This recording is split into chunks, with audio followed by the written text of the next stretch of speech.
Welcome back to the Everyday Princess with Leanne. Hi. I talked last time about how life wasn't always easy and that a princess life is not a perfectly peaceful, painless life. That we all face difficulties. But that our Father who loves us is a giver of good gifts. And I always want to be looking for those things, even in difficult situations. And I promised you last time 10 gifts I got when I was in the hospital. Now, these aren't your typical wrapped in a paper gift. These are experiences, people that helped me, things I learned. But here goes. Number one, I learned that, see, my one arm was out straight for quite a long time, and I couldn't reach anything with it. And so I only had the other hand. And one day, and my IV needle was in my hand, and I reached up to scratch my head, and my needle got caught in my hair. And I'm like, what do I do now? Can I reach the bell? And then I remembered, the nurse had wrapped the bell above the bar. So I kind of reached up and like pressed the button. And the nurse came in and said, how can I, just a second. And freed my hand from my hair. I don't know how long I would have been sitting there otherwise. So that is one gift, that I could reach the bell. 2, they encourage you not to keep any valuables at the hospital, which makes sense. So I sent home with Nikki my wallet and my credit cards, and I just kept a little bit of money so I could go get a coffee whenever I could actually get out of bed. And I realized there was another good reason for this. This is one of the good gifts, because I was in a room with 3 people and we had the TV going a lot, and I don't see broadcast TV very often. And in the mornings, there's all these infomercials. And I tell you, they are so convincing. I was so glad I didn't have my credit card with me, because I would have had this pile of boxes in my hospital room with this cool, the Christmas light thing that you could shine on your whole house, and a new set of knives or whatever it was. I can't even remember now, but it was like, I am so glad that I don't have my credit cards here. So that was another gift, that they were not with me. 3, I had quite a variety of roommates, and there was one in particular, very precious, Catherine. I could only use one hand, and I had 2 feet. She had 2 hands and no feet. We had very little sleep at night, and we would talk long into the night. It was a very precious time about life and God's love and suffering. And one morning, I wanted to put my house coat on so I could walk down the hall. I had a pump on my one arm because it was very badly hurt and needed a skin transplant. And so Catherine's like, come over to me. So I waddled over to her, with my everything all tied together. And she said, I'm jealous that you have 2 feet. And I really felt bad for her. But in that moment, between the 2 of us, we could do up my robe. I could get to her, and she had 2 hands to tie up the robe. And that is just a reminder of how we need each other. Speaking of need each other,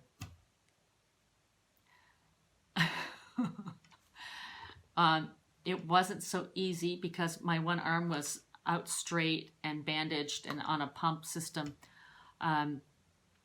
Once I needed to put my deodorant on, I could do one side, but I couldn't do the other.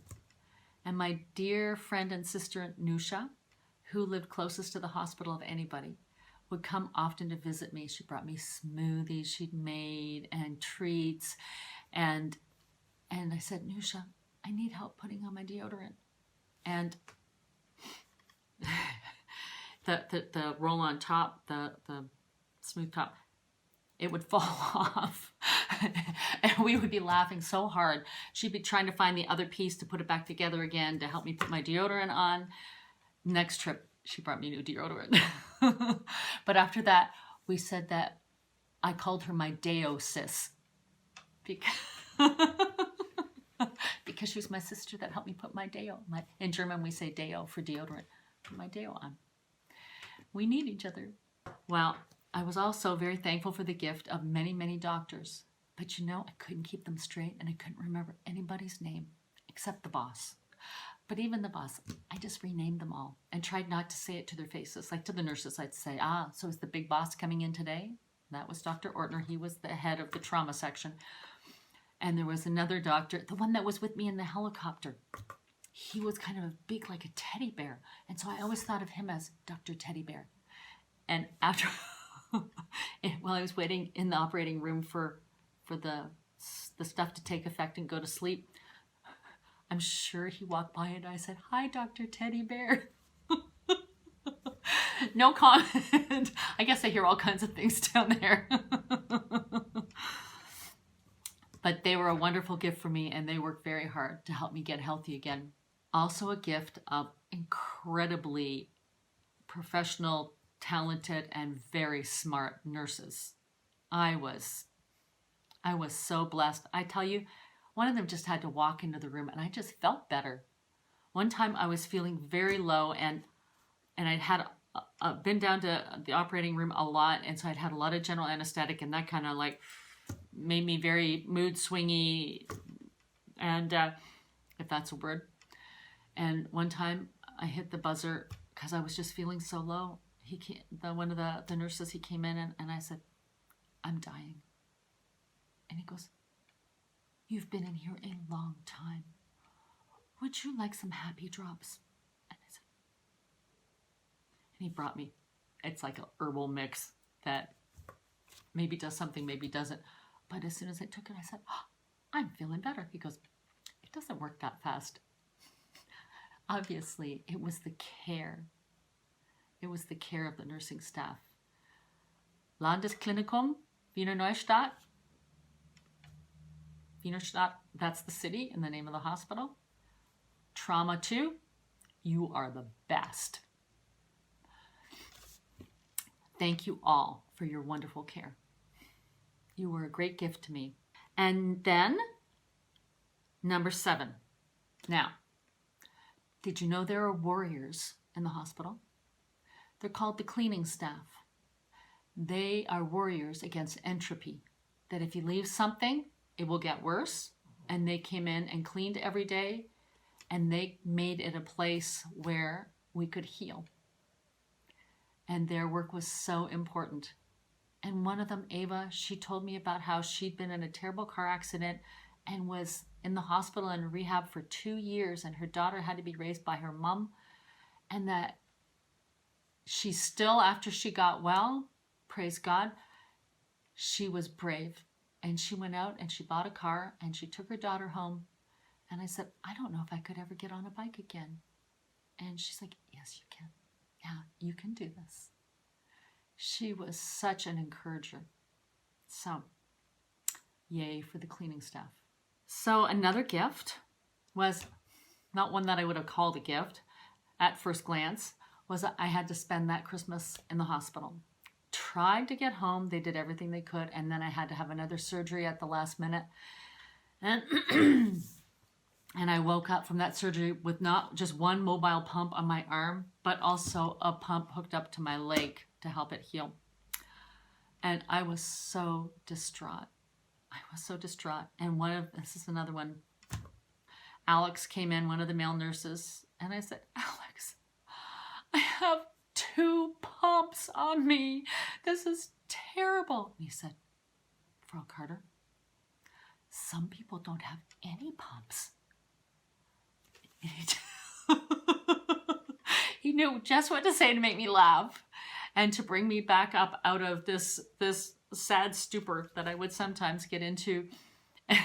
And it's true. So that's how I spent Christmas, with 2 pumps going and not getting out of bed.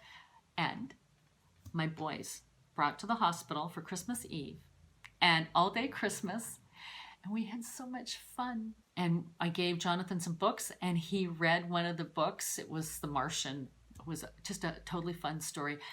and for hours and hours on Christmas Day. And we just sat there and he read to us. And the next day I was missing them. And so Jonathan called and he said, okay, Mom, I'm putting my phone on loudspeaker. We're with you and we're going to read our book some more. And so for hours I laid there with my boys listening to him read the story. And then he'd pause and go, now, Mom, we have to go in the kitchen and get a drink now. I'm taking you in the kitchen with me. And so that was another gift, that I could be with my boys even from afar, because that was by far the hardest part of the whole thing. And then there was my dear, dear friend, Nikki. If you know anybody in your life who is 10 steps ahead of you, then that's my Nikki. I'd start thinking, oh, what about this? And she'd go, oh yeah, I already thought about that. And we're going to do da-da-da-da-da-da. I'm like, oh, good. And I was thinking about that 2 weeks ago, and we'll do this and this and this. And I was so relieved, because I was so limited what I could do and what would come to mind. And really, general anesthetic that many times was quite the challenge for my memory and I was a bit foggy. And the final one, 10, is this recognition, that this gift that I could talk to my Father every day and say, I need you today. I need you to give me the faith for today, because today's scary. Today's hard. I just want to go home. I want to be well. And he did. So I'd love to hear from you. Are there gifts that you've experienced in your dark valleys, in your difficult times? How has God shown his goodness to you? I'd love to hear it if you want to write it in the comments.